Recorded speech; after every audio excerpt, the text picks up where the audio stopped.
task that every HVAC technician should be proficient at is replacing motors. From time to time, you're going to come across motors that have failed and you're going to have to replace the motor. And many times you're going to have to come up with what the horsepower, what the voltage, how many speeds, what the RPM was. And in a lot of cases on older equipment, the data tag on the motor can be gone or unreadable. And you're going to have to figure out what size and what type of motor goes into that unit to get the people up and going again. So some of the types of motors that you're going to come across are these. There's the shaded pole motor, which you don't see too much in HVAC. It's usually on smaller appliances, but every once in a while you'll see a condenser fan motor that might be a shaded pole motor. You'll notice that it has dissimilar metal in the magnetic field that the rotor rotates in. And this would distinguish a shaded pole motor from other types of motors. Another type you'll come across is the capacitor start type motor, and this is mainly seen like on inducer motors. There are some blower motors that start this way with a start capacitor that is in the circuit for the starting of the motor, and then there is a centrifugal switch which takes the capacitor out of the circuit once the motor gets up to speed. The permanent split capacitor motor, or PSC, is the most common standard type motor in HVAC, where the run capacitor is in the circuit of the motor at all times and aids in the efficient running of the motor. Then there's your capacitor start capacitor run motor, where you have a start relay along with a start capacitor. Then the start relay puts the start capacitor into the starting circuit at the startup of the motor. And then once it gets to a certain point, the start relay is energized, taking the start capacitor out of the circuit. So along with the types of motors that you're going to have to identify, you will also have to understand the definitions that they have for motors and what they signify. Of course, HP is your horsepower, which is the power rating of the motor. FLA will be your full load amps, which is the amperage that is drawn by the motor when operating at rated load and voltage. RPM is your full load speed of the motor. HZ is the frequency or the hertz of the motor. V is your voltage. REV is the rotation, and many of your replacement motors are reversible, so you can maintain the correct rotation of the motor. Temperature C is your ambient rating on the motor, what it will operate under certain conditions. CAP is your capacitor rating for the motor. A is your amp rating at full load. PSC is a permanent split capacitor motor that we just spoke about. Then there are TE and OP motors, which are totally enclosed or open enclosed type motors. Depending on the application, some motors need to be totally enclosed so there's no possibility of a spark. Then your speeds are necessary to know how many speeds the motor has. Mounting is very important, whether it's a base mount or stud or strap or 3 legs or whatever the mounting is. And again, many of your motors rotate in either a clockwise or counterclockwise direction, and it's usually listed on the motor. And it's viewed from the end of the motor opposite the shaft. And so rotation is very important. The service factor of a motor is important. What temperature range will this motor operate in and deliver the most rated horsepower? Bearings. Most of your motors are ball bearings, the replacement motors. Many motors are sleeve bearings, but most of your replacements are ball bearings, which give you more life of the motor. The type of frame is important to fit the mounting. The diameter of the motor in inches is important if you have a belly band or you have the legs that mount the motor. The shaft length is important, especially for reaching the center of a blower wheel or the proper depth of a condenser fan. And then how is it protected? Is it internally thermally protected, or is there some outside switch that will protect the motor? So all of these things you need to take into consideration when replacing a motor on a piece of equipment. When selecting either an indoor blower motor or outdoor condenser motor, always start with the following. The horsepower. Always try to use the same horsepower that was in the original equipment application, and specifically within that frame size. Your RPM selected should be in the plus to minus 10% range of the original motor. Your amp draw should never exceed the full load amps by more than plus or minus 10%. The voltage should always be the same as the equipment, and you may be required to change the capacitor to reflect the microfarads of the replacement motor. We stated at the beginning that sometimes the data tag on the motor could be unreadable or missing. So here's a little trick to figure out what the speed of the motor might be. By taking and counting the number of poles in the motor.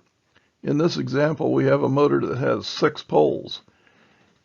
And multiplying 120 by the hertz, which would be 60 hertz, and dividing by the number of poles, you can come up with the average RPM.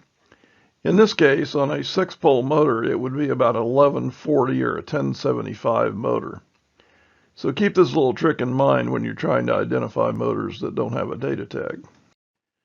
Another trick to keep in mind to determine what the horsepower is of a motor is by measuring the stack lengths. By using this chart and by measuring the stack length of the motor, you can determine basically what the horsepower for the motor is. Also, when trying to determine the number of speeds on a motor, it's usually the number of power leads minus 1. For example, for a shaded pole motor, do not count the ground or the green leaded. So all the other leads would be minus 1, would give you the speeds. For a PSC motor, do not count the ground or green lead or the capacitor brown lead, and then you'd take the other leads minus 1 to give you the speeds. You also take into consideration the mechanical features of the motor. We've already mentioned the mounting definition, whether it's enclosed or open, shaft length, unique features like how long the leads are, if you need a conduit box on the motor to make connections, the type of bearings, if it has a brake, the rotation arrow, capacitor cover, and slingers on window units. And then, of course, the rotation. We've stated that it is very important that the rotation, and most of your replacement motors have a plug that can be switched to reverse the rotation. And then, of course, on 3-phase motors, you reverse by interchanging any 2 of the 3 power leads.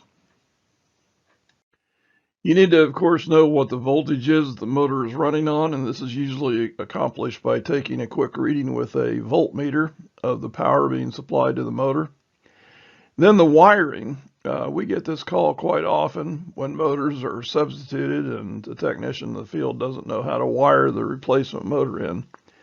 While not standard, there are some typical color schemes that play out across the industry.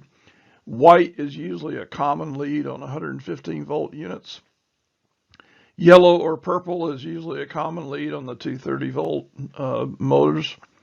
Brown are usually the capacitor leads on PSCs, and there's usually 1 or 2 of those wires. And then black, blue, and red are usually speeds of high, medium, and low. So it's usually pretty easy to figure out each lead on a replacement motor.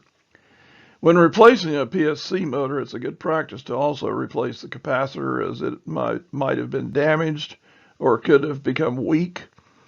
Also replace based on horsepower and not amp rating, and we've shown you how to determine horsepower on a motor. And then do not replace a manual overload with an automatic overload. You don't want to change the certification on the piece of equipment, and there'd be some liability involved in a change like that also, so you don't want to take that step. When you get into replacement motors, there's some nice motor features that are available. Most replacement motors will give you extended wires that gives you the flexibility of the installation, because many times you have a long way to go to make connections for the motors. Usually they have extended bolts, so there's more flexibility with the mounting of the motor. They have new high temperature models, which will give you a full line of motors of 70 degrees centigrade motors that are ideal for high ambient temperatures. There's universal shell mounting holes for different mounting. And most of your condenser fan motors and your blower motors come with standard ball bearings for longer life. So as you can see from some pages out of this replacement motor guide, there's a lot of motors that are available, and the diameters, the temperature they operate in, the type of bearings, the mounting, reversible rotation, continuous duty, all these things, there's a lot of different selections that can be made for the type of motor that you're going to need to get the piece of equipment you're working on back up and running. One of the big changes that has taken place in the past number of years in the HVAC industry is the introduction of the ECM motor. And now you have the option of changing out a PSC motor for an ECM motor. And this is really a great upsell for the homeowners that are ready to add indoor air quality options to their system. And it also provides them with a low-cost motor when it runs in continuous fan for indoor air quality. So check out the availabilities of ECM motors that will take the place of a PSC motor in most furnaces and air handlers. And of course, for all the ECM motors that are out there, when they fail, there's many different types of ECM motors that are available, the Flex 13 and all the different replacements that can take the place of existing ECM motors. A lot of the information that we've shared in this video can be found in the RCD Aftermarket Motors catalog. So contact your local RCD parts department to get your copy of this motor replacement catalog. Go to arefco.com for more videos, like, subscribe, and check back every week for new videos.